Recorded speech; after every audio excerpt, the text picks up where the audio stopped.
noches y bienvenidos a una nueva edición del programa Pedro Beltrán Informa.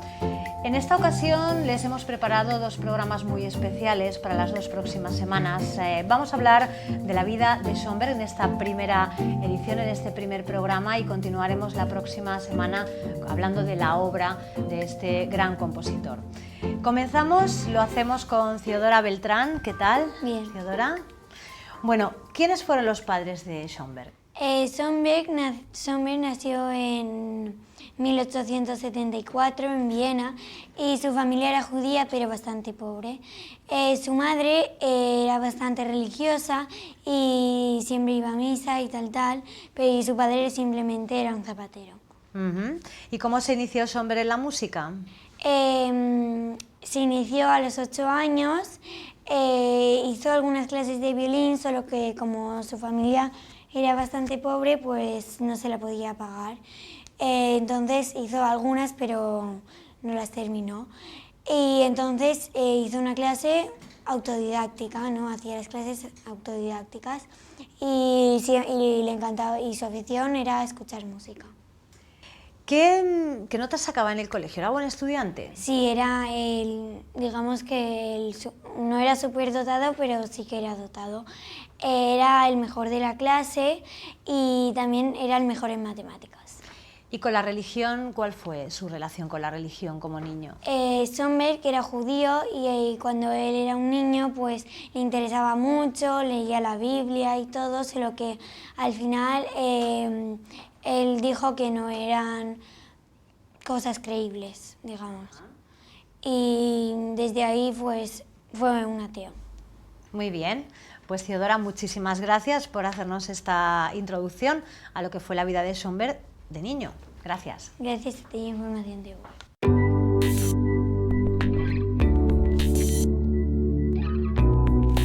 Pues continuamos, vamos ahora con Moses Beltrán. ¿Qué tal, Moses? Muy bien, ¿Cómo estás? gracias. Bueno, pues tú nos vas a contar quién fue Schoenberg.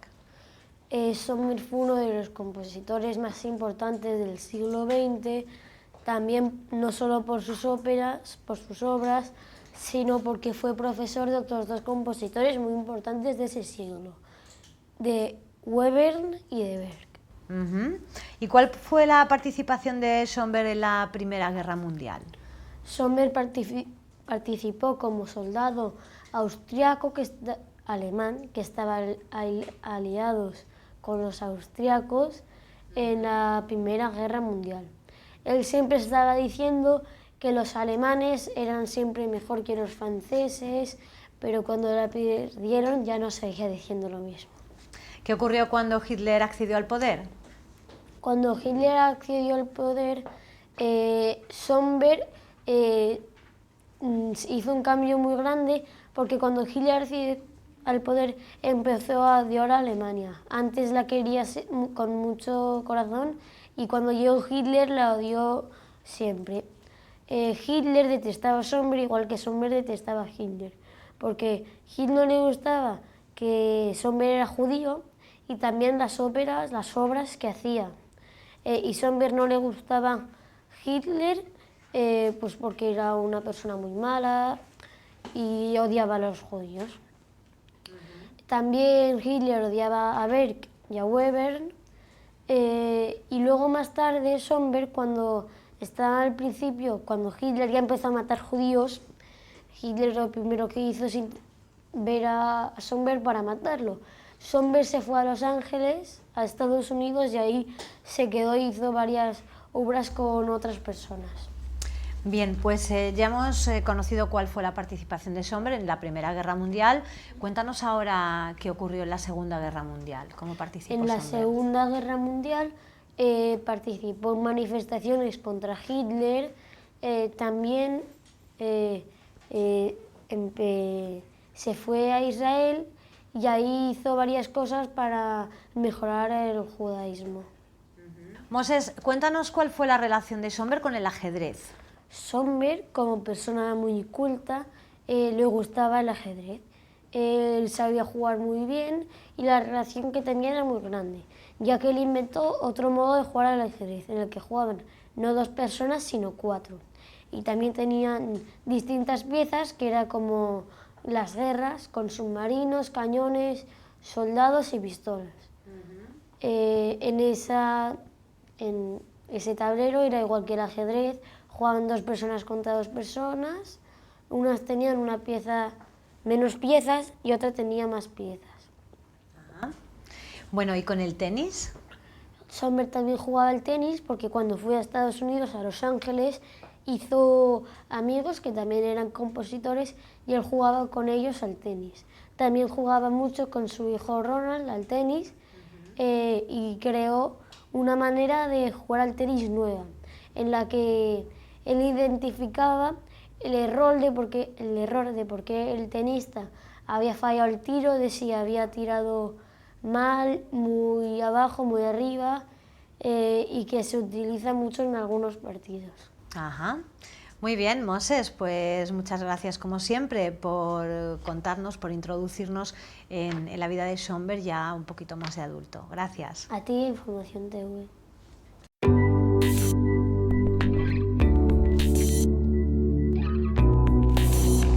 Continuamos, lo hacemos ahora con Victoria Cuenca. ¿Qué tal, Victoria? Buenas noches. Muy bien, gracias. Buenas noches, Anabel. Bueno, pues tú vas a ser la encargada de contarnos un poquito cómo fue la relación de Schoenberg con las mujeres. Pues sí, quería empezar comentando que Schoenberg tuvo 2 relaciones matrimoniales. Con esto podemos decir que no era un mujeriego, de las cuales tuvieron 5 hijos, de la primera 2 y de la segunda 3. Schoenberg siempre se movió en círculos relacionados con la música. Entonces su primera esposa era la hermana de uno de los más famosos compositores de aquella época y su segunda mujer, que también fue esposa, fue la hermana de uno de los violinistas más destacados de aquella época. ¿Cómo fue la relación con su primera esposa? Cuéntanos cómo era ella. Sí. Su primera esposa se llamaba Matilde y era hermana del famoso compositor Zemlinsky. Su época renombrable fue la segunda, a finales del siglo XIX, principios del siglo XX. Su relación, se casaron muy pronto y su relación no acabó muy bien porque empezaron a surgir problemas económicos, con lo que conllevó a que no se pudiese sustentar ni ella, ni la mujer, ni los 2 hijos que tenían. Schoenberg nunca se había preocupado por el dinero, pero ahora tenía una familia que mantener, por lo que se vio obligado a dar clases particulares y hacer otros arreglos para poder subsistir. Otra solución que acordaron fue la casa que tenían en Viena, arrendar una de las habitaciones. Se la alquilaron a un pintor muy joven, en aquella época bastante famoso, Richard, que tenía 22 años en aquella época, sí. Matilde 29 y Schoenberg 39. ¿Qué sucedió? Que Matilde acabó enamorándose de este joven pintor. Problema. Conllevó a que Matilde abandonase el domicilio conyugal y se fuese con el pintor. Schoenberg en este periodo cayó en una depresión y fue cuando inventó el sistema atonal, uno de los grandes inventos de la composición musical a día de hoy. Ante esta situación, obviamente los amigos de Schoenberg, entre ellos el hermano de Matilde, que era el compositor Zemlinsky, fueron a ver a Matilde para intentarle convencer de que volviese con su familia. Esta en un principio se negó, pero finalmente decidió abandonar a Richard. Y Richard, ante este abandono, se suicidó. ¿Qué historia más trágica? Sí. ¿Qué sucedió? Que ya ella no volvió a ser la misma, continuas depresiones, no salió de ese círculo y acabó falleciendo en 1921. Vaya. ¿Se volvió a casar Schoenberg? Sí. ¿Quién fue su segunda esposa y cómo fue esa relación? Bueno, su segunda esposa fue Gertrude y fue a raíz del fallecimiento de Matilde, porque como hemos dicho era un hombre muy de familia y de estar en pareja. Gertrude era la hermana, como hemos comentado, de un afamado violinista con la que tenía una diferencia de edad de 25 años respecto a Schönberg. El padre de ella comentar que era un renombrado médico de aquella época, catedrático también, y tenían en común que ambos eran judíos. Si tenemos que decir algo positivo de Gertrude es que era una persona muy intelectual y le encantaba leer y sobre todo escuchar música, y fue un gran apoyo en aquella época para Schönberg. ¿Quiénes fueron sus hijos? Como hemos comentado al principio, tuvo 5 hijos, pero destacaríamos sobre todo a Nuria, relación que surgió cuando más que nada nació cuando estuvieron en la época de Barcelona. Sí. Y fue muy conocida porque se casó con un famoso compositor de la mitad, de finales de la mitad del siglo XX. Sí. Si queremos añadir algún detalle es que la nieta de Schönberg, hija de Nuria, se casó con el famoso cineasta Moretti. Ajá. Y el descendiente más famoso es Ronald Schönberg, prestigioso abogado de los Estados Unidos, del que se ha hecho una película. ¿Ah, sí? Sí, la Dama de Oro, que se estrenó hace 2 años en Alicante. Y relata, el rol principal es el del abogado, que es Ronald, y relata cómo en el juicio intenta recuperar un cuadro muy famoso que fue sustraído por los nazis. Ajá. A día de hoy sigue ese despacho de abogados y es uno de los más famosos de América. Bueno, pues interesantísimo todo lo que nos has contado sobre las mujeres de Schönberg, sobre sus descendientes también. Muchas gracias, Victoria. Muchas gracias a Información TV.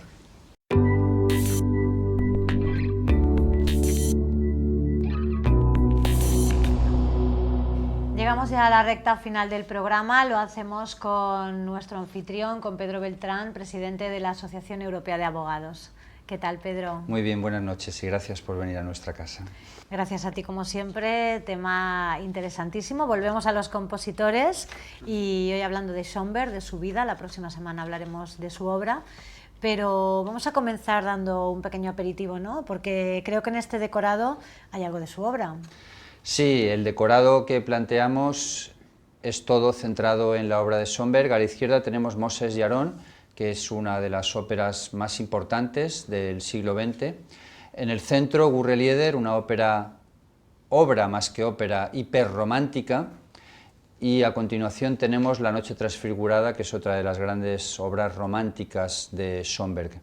Siguiendo tenemos Webern. Webern es uno de los alumnos más importantes de Schönberg, también un gran compositor del siglo XX, porque Schönberg no es solo importante en cuanto a lo que hizo él, sino en cuanto a que crea escuela, una escuela que todavía se sigue hoy en el siglo XXI. Una grabación de Moses y Aarón, una serie larga de documentales sobre la música orquestal del siglo XX, que por cierto el compositor más representado en estos documentales, presente en la mitad de ellos, es Schönberg, no podía ser otro. Sí. El otro gran alumno de Schönberg es Alban Berg y sus 2 óperas mejores, que son Wozzeck y Lulú, las obras maestras, las 2 del siglo XX. Zemlinsky, antes nos hablaba Victoria de Zemlinsky. Schönberg se casó con la hermana de Zemlinsky. Y este disco que tenemos aquí, me gustaría mostrarlo, porque en la carátula este no es Schönberg, este es Freud, y refleja la relación psicológica que tuvo Schönberg con Freud, ambos judíos, ambos de Viena, y una obra, concretamente la Oda a Napoleón, que es una crítica a Hitler, hecha durante la Guerra Mundial, 1942. Siguiendo una adaptación de Schönberg de Brahms, porque a Schönberg le encantaba Brahms, y aquí 2 libros de Schönberg, que esto es todo lo que hemos preparado, bueno, y por supuesto todos los demás discos que hay detrás. Bueno, tenemos películas, tenemos filmografía esta semana sobre Schönberg, siempre relacionada. tenemos películas sobre Schönberg y relacionadas con Schönberg. Empezamos con un disco, este es un disco de música de cabaret. Dirás, ¿qué hace aquí un disco de música de cabaret? Bueno, Schönberg fue director del cabaret de Berlín durante 2 años, no era lo que más le gustaba el cabaret, pero en fin, tenía que ganarse la vida de alguna manera. Claro. Y este disco contiene algunas obras de Schönberg escritas para el cabaret.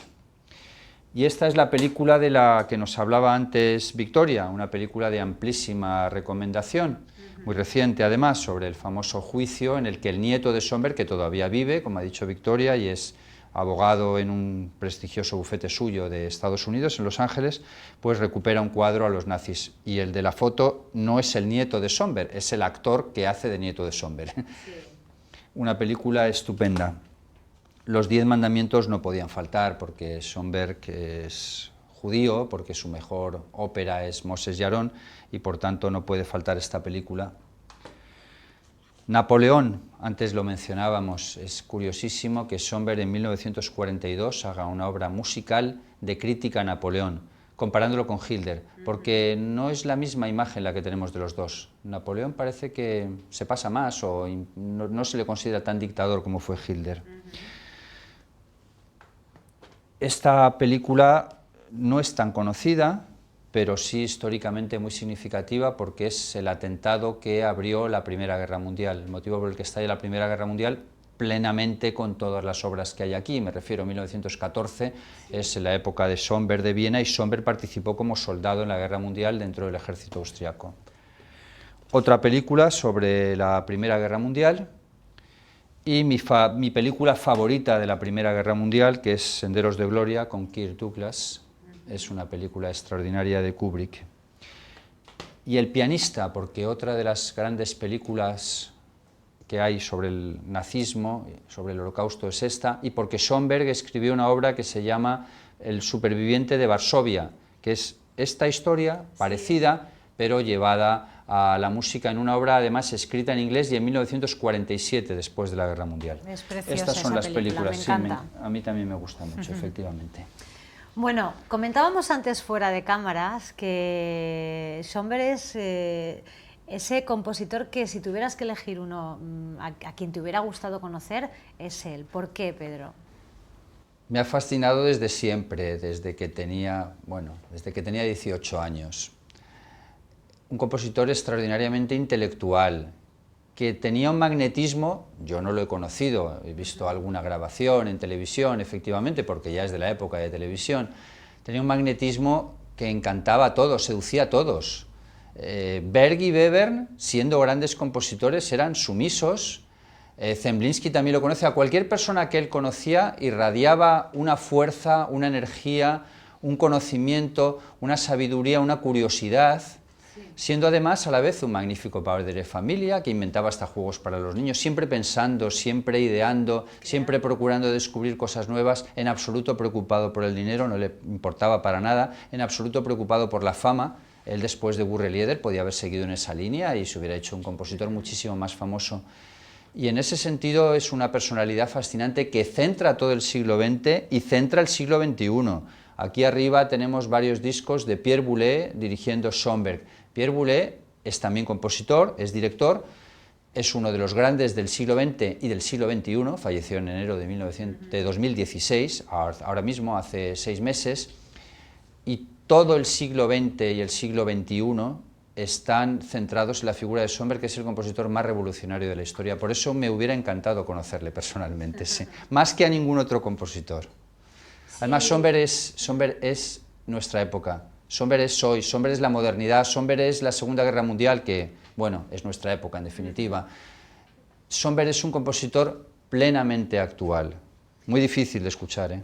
¿Cómo definirías su música? Ya has avanzado algo, es difícil de escuchar. ¿Por qué es difícil de escuchar, Pedro? Porque es muy compleja. Hasta ahora la música, hasta que aparece Schönberg, la música se basaba en la tonalidad.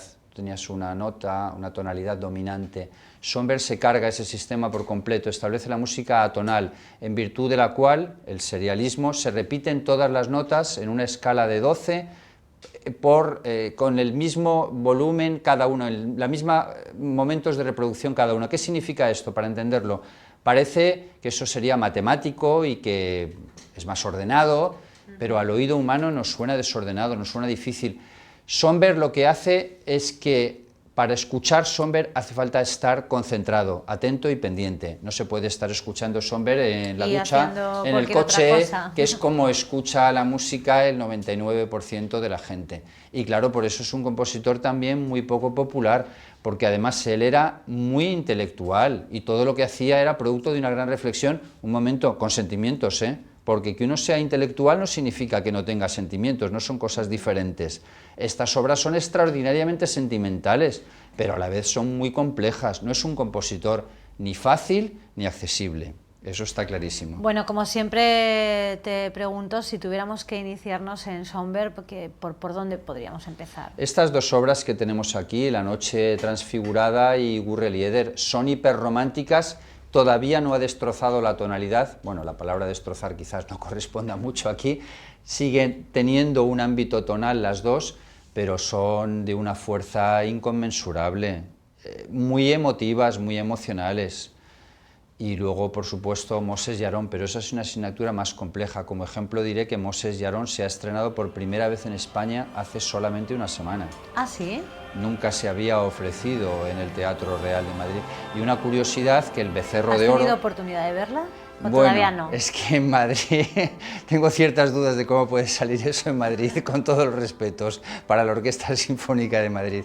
El Becerro de Oro, que es la famosa escena de la Biblia, del Becerro de Oro, de Aarón, que oran al becerro, en fin, y cuando baja Moses con las tablas de la ley que aparecen en la ópera, pues allí en Madrid lo que han puesto es un toro real. O sea, un toro de verdad, me refiero, no una reproducción de un toro, sino un toro de verdad. Que ha habido muchas quejas y tal, que el director de escena decía, pero yo no entiendo cómo se quejan aquí, ustedes que matan los toros, lo mío es mucho más inofensivo, al fin y al cabo lo he puesto en escena, claro. Y al animal lo tratamos bien, ¿por qué tanta queja y tanta manifestación para protestar de que yo saque un toro en escena? Decía, ¿en España? Dice, hombre, si se hubieran quejado en Estados Unidos, tira país, que va, pero aquí que se quejen aquí. Es un dato curioso. Una anécdota de estos días, sí, de estos mismos días. Es un compositor contemporáneo, ha dejado estela, es decir, toda la del mundo, ha dejado una influencia en los compositores actuales. Nadie en la historia ha dejado tanta influencia como Schoenberg, porque él hace su revolución atonal hace ya más de 100 años y nadie le ha superado, es decir, la música no ha ido más allá. Estoy hablando de la música culta, llamémosle culta, no le puedo llamar música clásica, porque Pierre Boulez escribió eso, es un compositor también del siglo XXI, ¿cómo le voy a llamar clásico a algo que se está haciendo ahora? Es un compositor que en ese sentido es el profesor, sin entre comillas, es el profesor de verdad de Berg y de Weber, dos de los más importantes del siglo XX, y inspirador y fuente para otros muchísimos compositores, por tanto es la esencia verdadera del siglo XX. ¿Algún heredero? Bueno, herederos musicales, desde luego Alban Berg, que a mí me encanta y que además vamos a hacer 2 programas dedicados a Alban Berg. Después de estos 2 de Schoenberg haremos 2 de Alban Berg, como forma de profundizar más en los compositores. Por supuesto Weber y Pierre Boulez y muchos más. De esto hablaremos la semana que viene, de los herederos, incluidos los herederos del siglo XXI, los herederos actuales, porque pienso que hay mucha gente que no sabe que se sigue haciendo música hoy, que se cree que la música es los Beatles o Pink Floyd y que eso es la música clásica. No, eso es una música destinada a desaparecer y que desaparecerá. Hoy se siguen escribiendo óperas, se siguen estrenando sinfonías y eso pienso que mucha gente no lo sabe. Creo que si hacemos una encuesta por la calle en la que preguntamos por compositores del siglo XXI, no sé si uno de 3.000 sería capaz de nombrar un compositor del siglo XXI, he dicho XXI, no siglo XX, del siglo XX sin duda sí, pero del siglo XXI lo veo un poquito más complicado. Por tanto, Schoenberg sigue completamente vivo, sigue vigente y en el mundo más técnico de los compositores y de los intérpretes es un compositor que suscita absoluta admiración y entusiasmo. Compositores, intérpretes, críticos. Desgraciadamente, en cuanto al público general, no se puede tener la misma opinión, ¿no? Bueno, pues hoy lo vamos a dejar aquí, Pedro, y la semana que viene continuamos hablando de Schoenberg. Hablaremos más concretamente y profundizaremos más en la obra de Schoenberg. Muy bien, pues nos vemos entonces en breve, en una semanita.